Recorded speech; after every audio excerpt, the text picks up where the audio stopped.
say the same things. Just keep your spine straight, relax, breathe, you know, chill out. Everyone's fighting so hard, so relax, you know.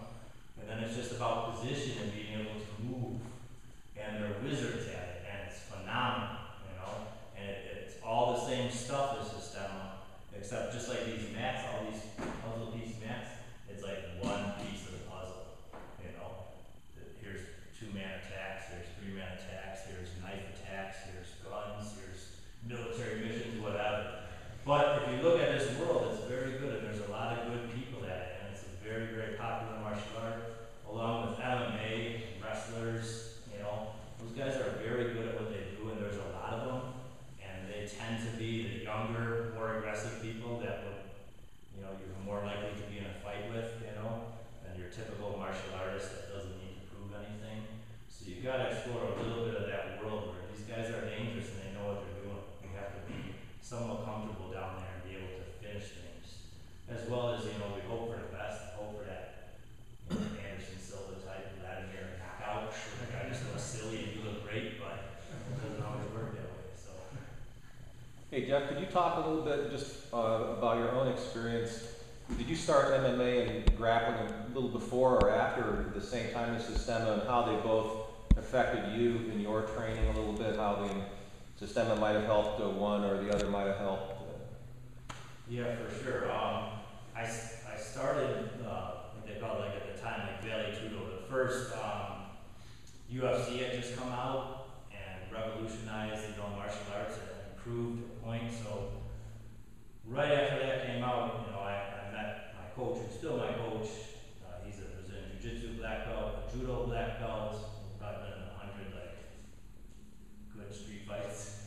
So we started like Valley Tudo. Valley Tudo was like anything goes. So it was like a UFC. In the first UFC, you could headbutt, you could eat to the groin, you could do everything but fish hook and poke eyes. So trained like that, and it was very hard. It was like very aggressive and hard. And you know, I was like young and like probably 135 pounds at the time, fighting like harder than I should have been fighting before Systema came along. I've got a couple long-lasting injuries that never went away from doing that. I wish I had seen Systema first and could breathe, relax, keep my form, and be more mobile going into that. But that was a very good experience, you know. And even before that, I met Al, and I saw the stick fighting and the Filipino stuff, and it's so good. I said, man, we have to have this guy. I have to be learning this stuff all the time. So we started coming to the school.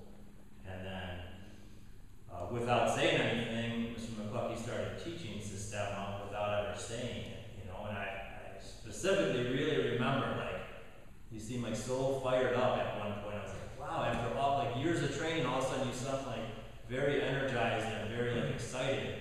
And then we started learning a bunch of new things, and then he told me what it was. And getting deeper into that, like, and you guys know here from Brad, Systema, it's just, Systema is the best. Once you do Systema, if you go back and do Jiu-Jitsu, you're using your Systema. If you do boxing, you're using your Systema. The same's not true. If you do boxing, it doesn't mean you're going to use your boxing when you do Jiu-Jitsu. It doesn't work like that, but Systema does work like that. It glues everything together. So in my school, a lot of the fighters, they have to train mostly MMA because they're going to step in the cage and there's rules and there's gloves. So we focus a lot on that. But the Systema has like bled into that, and we need to be, it helps keep them calm. It opens up other things to do.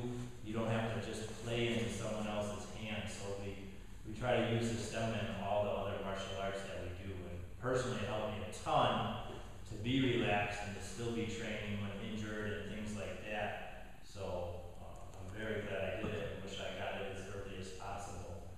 And then I was talking to Al today too, like I work as a fireman in Chicago, in the city, and I had studied all martial arts before that and Systema.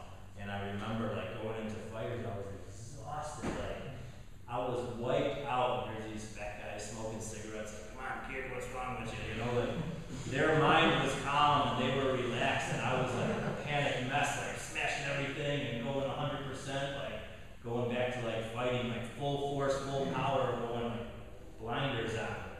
And they were calm and relaxed, and I'd done it 100 times. And it was a big lesson for me to take Systema outside of the dojo and put it into my real life, you know. know, a real emergency situation, or like Michael says and Brad was saying earlier today, you do Systema when you're taking out the garbage, you do Systema all the time.